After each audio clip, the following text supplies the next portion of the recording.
Welcome back to our channel. In today's episode, Toan and Tudim's story reaches its most heartbreaking turning point yet. Just as life on the farm had finally begun to feel a little more peaceful, after all the hard days of building and saving up small moments of joy, Toan suddenly receives a phone call that makes his heart drop. The elderly woman, the one who once saved him and took him in when he had lost his memory, has suddenly fallen seriously ill and was rushed to the hospital by local villagers just in time. Without a second thought, Toan and Tudim hurry to the hospital, running down the long corridors with their chests tight with fear. When the door to the hospital room finally opens, the sight of the elderly woman lying there noticeably thinner. An IV in her hand breaks Toan completely. He grips her hand as if letting go would mean losing everything, while Tudim stands beside him trembling with pain and gratitude toward the woman who once protected Toan through the storm. Will the elderly woman make it through this critical moment? And how will this shock change Toan's determination about building a new home and future with Tudim? If you want to follow the rest of this emotional journey, don't forget to like and subscribe so you won't miss the next episodes. In the bright white emergency room, the steady beeping of the heart monitor sounds like a drum tapping straight into everyone's anxiety. The elderly woman lies on the hospital bed, her face pale with exhaustion. Her rough, calloused hands still carry the smell of soil, with traces of dried mud caught under her fingernails. Her old jacket is neatly folded beside the bed, a quiet reminder of the morning she was still working out in the fields, unaware that her strength was slowly giving out. Doctors and nurses move quickly around her, checking her vitals, taking her blood pressure, listening to her heart and lungs, asking questions, and writing things down non-stop. Their movements are efficient and decisive, filling the room with a tense but reassuring feeling, as if as long as everything is done right and on time, she still has a chance. In one corner of the room, the kind man who brought her to the hospital remains standing. Dust still clings to his clothes, and the sweat on his skin hasn't had time to dry. He explains that while passing by the farm, he saw her stumble and collapse to the ground, breathing fast, her face turning pale. Without hesitating, he rushed over to help her, called for others, and brought her straight to the hospital. Even a little delay, he says, could have changed everything. The elderly woman slowly opens her eyes. Her gaze is unfocused, yet she still tries to find something familiar to hold on to. She wants to say thank you, but her throat is dry and only a faint breath escapes. The man gently leans closer, then stays still, afraid of tiring her any further. Outside in the hallway, a cold draft slips through the windows. Inside the room, every passing second carries the same quiet hope that she was brought here just in time. Under the tree in the front yard, shifting shadows of leaves ripple across the damp ground, still cool with morning dew. Toan sits with his back against the trunk, his hands clasped together as if trying to keep his thoughts steady. Tudim sits beside him quietly, picking up fallen leaves. Every now and then, she looks at him, then back toward the dirt road leading out front, where dust still hangs in the air after passing vehicles. The calm is so complete, it almost feels like everything is finally okay. But a single vibration from Toan's pocket is enough to make him flinch. His phone screen lights up. The moment he brings it to his ear, his expression changes, as if every word from the other end is dropping straight into his chest. The elderly woman has been taken to the hospital. She made it to emergency care in time. Toan jumps to his feet, his breathing unsteady. Worry darkens his eyes, but there's also a brief flash of relief. Tudim doesn't ask any questions. One look at his face is enough. She stands up on instinct, her hand lightly touching his arm in reassurance, then quickly turns and heads back into the house. They get ready in urgent silence. Toan glances around the house as if afraid of leaving something behind, then pauses for a beat, swallowing hard, silently telling himself this time, "I have to make it in time." The hospital entrance glows white under rows of fluorescent lights, with people moving in and out in a non-stop stream. Toan and Tudim step out of the car. Cold wind slips down their collars, making them both shiver. But that sharp chill is nothing compared to the worry tightening around Toan's chest. He walks fast, almost breaking into a run, while Tudim stays close behind, gripping their bag, her eyes fixed on his back. Inside, the air carries the mixed scent of disinfectant and bandages. Overhead announcements call out patient names. Stretchers roll across the tiled floor. Footsteps rush past, everything blends into a tense noise that makes the heart beat faster than normal. Toan heads straight for the nurse's desk, forcing his voice to stay calm as he asks about the elderly woman. The staff member checks the screen, scans the list, then points them in a direction and gives a few short instructions about the observation area. That small exchange makes Toan feel light for a second, then heavy all over again. He turns to Tudim, his eyes unsteady, as if afraid of hearing anything worse. She gives a slight nod, squeezes his hand once, and together, they step into the long corridor ahead. The ceiling lights stretch into a cold line of brightness. On both sides, doors open and close constantly. From inside come the sounds of coughing family members whispering the steady beeping of heart monitors. Toan walks faster and faster, his eyes scanning every room number, his thoughts burning with urgency. In his mind, there is only one thought left. She has to be okay. He doesn't say it out loud, but every step feels like a prayer that she's still breathing steadily, that she can open her eyes, that the woman who once reached out to save him will now be saved in return. Tudim walks beside him, trying to keep her breathing steady, though her eyes have already turned red.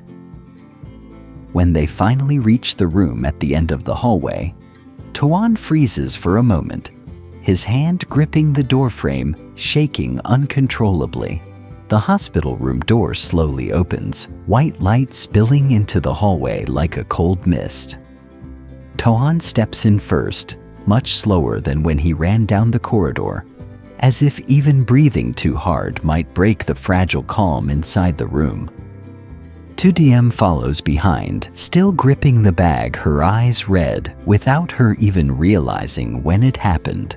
The elderly woman lies on the bed, her face noticeably thinner. An IV line runs into her hand, her chest rising and falling with each steady breath. The monitor beeps, beep, beep. Not too fast, but enough to make Toan's heart tighten every time the sound fills the room.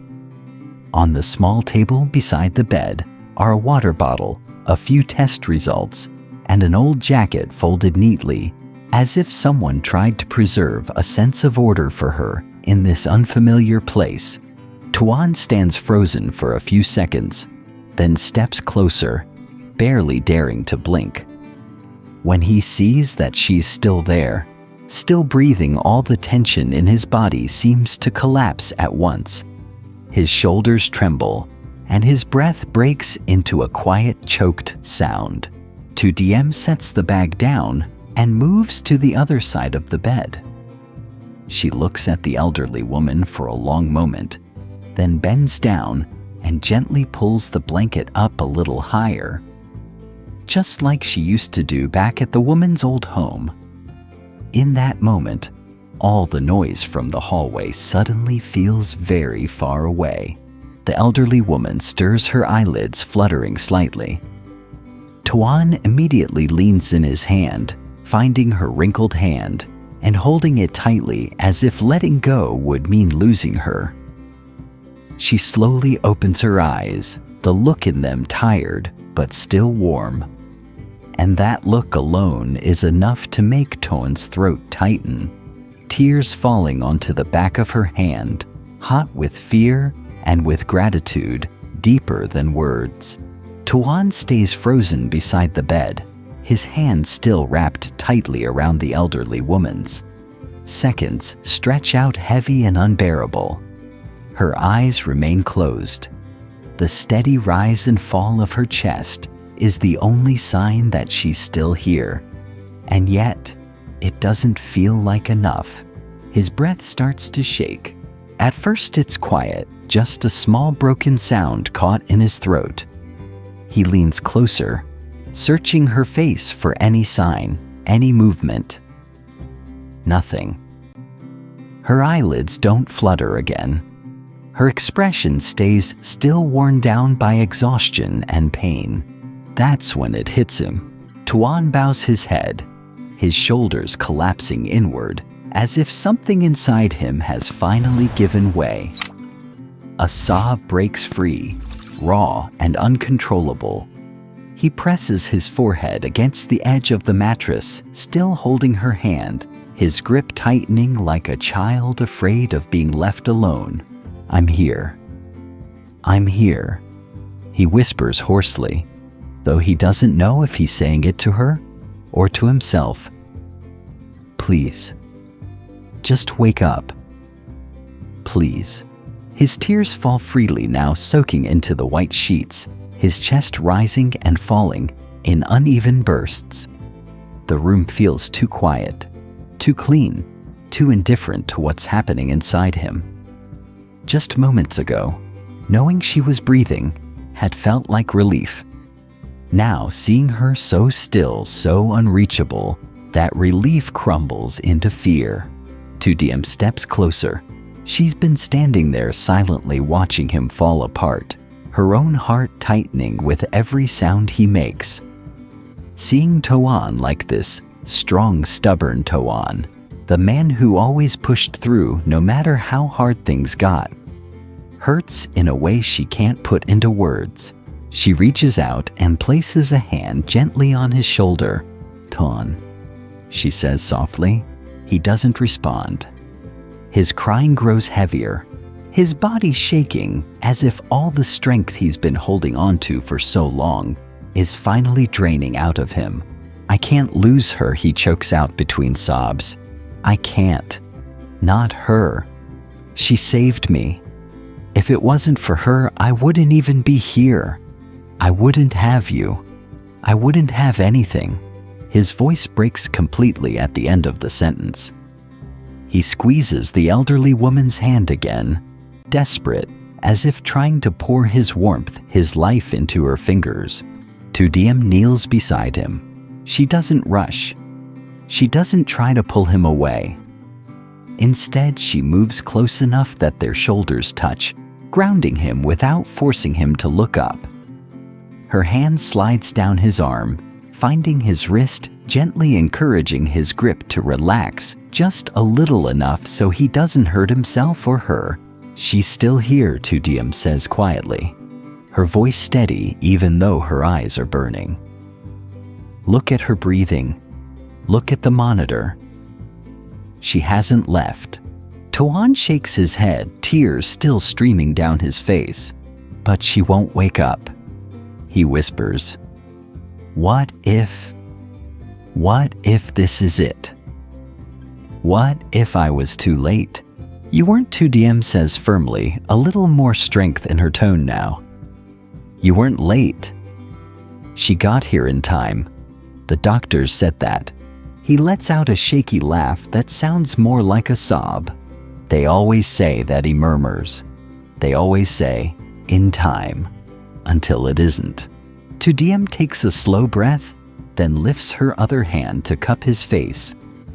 She gently guides his forehead away from the bed so he has to look at her. His eyes are red swollen, filled with fear so raw it makes her chest ache. "Hey," she says softly, "look at me." He hesitates, then finally meets her gaze. "I know you're scared." She continues, her thumb brushing lightly over his cheek, wiping away a tear. "I am too." But breaking down like this won't help her. She wouldn't want to see you like this. Toan closes his eyes, breathing hard. "She's so still," he says. "I keep thinking, what if the next breath doesn't come?" Tudim leans closer, resting her forehead against his. "Then we'll be right here," she whispers. "But until that moment comes, we don't give up. Not on her. Not on hope." For a while they stay like that, kneeling beside the bed, holding on to each other in the quiet hum of machines and distant hospital sounds.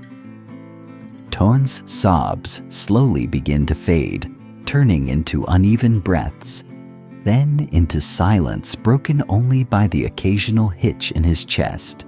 Tudim reaches over and gently adjusts the blanket again, tucking it around the elderly woman's thin frame.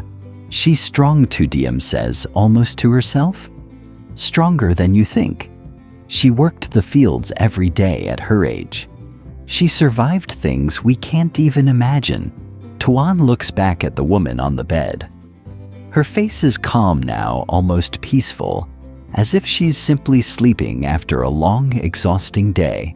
"She never complained," he says quietly, "no matter how hard things were. Even when I was nothing but trouble, even when I couldn't remember who I was, she never once treated me like a burden." His voice softens, heavy with guilt. "I should have noticed sooner. I should have made her rest. I should have." Tudim interrupts gently, "Stop." He looks at her again. "This isn't your fault," she says firmly. "You took care of her. We both did. Sometimes people don't realize their own limits. That doesn't mean you failed her." Toan exhales slowly, as if letting go of something he's been holding on to too tightly. He reaches out again, this time, resting his palm lightly over the back of the elderly woman's hand instead of gripping it. "I'm here," he says softly, his voice no longer shaking as much. "You don't have to wake up right away, just don't leave. Please." The monitor continues its steady rhythm. Minutes pass, maybe longer. Time feels strange in the hospital room, stretching and folding in on itself. Then almost imperceptibly, the elderly woman's fingers twitch. Tudim notices first. "Toan," she whispers urgently. Her hand. He freezes, afraid to hope, afraid to move. Another small movement. A slight tightening of her fingers beneath his palm. Toan's breath catches. "Bah," he whispers. Her eyelids tremble faintly, though they don't open. Her breathing shifts, becoming a little deeper, a little more deliberate. Tudim smiles through tears. "She heard you," she says softly. "She knows you're here." Toan lets out a quiet, broken laugh, tears spilling over again, but this time they're mixed with something warmer, something lighter. He leans closer, careful not to disturb her. "I'm not going anywhere," he murmurs. "I promise." Tudim wraps an arm around his shoulders, pulling him gently against her side. Together they stay there, holding on to that fragile moment. Fear still present, but no longer alone. Outside the room, life in the hospital continues as usual. Doors open and close. Footsteps pass by. Voices rise and fade. Inside, beneath the white lights and steady beeping machines, hope, small, fragile, but real, refuses to disappear. The room settles into a fragile calm. The machines continue their steady rhythm, no longer sounding as threatening as before, but instead, like quiet proof that time is still moving forward. Toan stays beside the bed, his hand resting lightly over the elderly woman's fingers, afraid that any sudden movement might break the moment. His breathing has slowed, though his chest still feels tight, as if relief and fear are sharing the same space inside him. Tudim shifts closer and sits down in the chair beside the bed. She reaches for Toan's free hand, weaving her fingers through his without saying a word. The warmth of her touch grounds him. For the first time since they arrived, he allows himself to sit instead of standing on the edge of panic. A nurse quietly checks in, glancing at the monitor adjusting the IV, her movements calm and practiced. She gives them a small nod before leaving again, closing the door softly behind her. The sound feels like a boundary being drawn between chaos outside and this fragile pocket of hope inside. Toan looks down at the woman's face. Up close, the lines of age and hardship are clear, but so is something else: resilience. This is the face of someone who has survived seasons of drought, long days under the sun, and a life that never asked if she was tired before demanding more. "I'll stay," Toan murmurs, his voice low. "As long as you need. You don't have to carry everything alone anymore." Tudim watches him, her eyes soft but strong. She knows this moment is changing something in him, not breaking him, but reshaping him. The fear has stripped him down to what matters most, and what's left is quiet determination. Hours pass unnoticed. The sky outside the small window shifts from deep night to a faint gray. Early morning light creeps into the room, softening the harsh white glow of the hospital lamps. The elderly woman remains asleep, but her breathing is steady, her body no longer fighting so hard.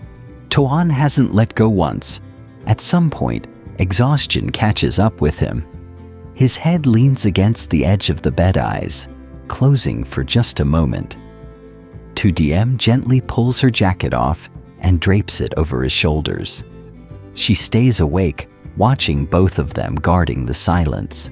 When Toan opens his eyes again, the fear hasn't vanished, but it no longer controls him. He straightens slightly and looks at Tudim. "No matter what happens," he says quietly, "we'll keep going. We'll build that home. Not just for us, but for her too." Tudim smiles, her eyes glistening. "She'll want to see it," she replies, "and she will." Toan looks back at the woman on the bed, hope flickering, not loud, not certain, but real. Outside the hospital begins another day. Inside the room, something else begins too. A promise that whatever comes next, none of them will face it alone.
chút ngập ngừng, nhưng anh lại lấy lại bình tĩnh. Tôi muốn thăm cô một chút, mang chút đồ chơi cho Tony. Lần trước anh thấy cậu ta chơi rất vui. Hoài ca nhìn anh rồi cười nhẹ, đưa tay nhận lấy đồ chơi từ anh. Cảm ơn anh, Tony sẽ thích lắm. Cô đáp lại với ánh mắt toát lên sự vui vẻ.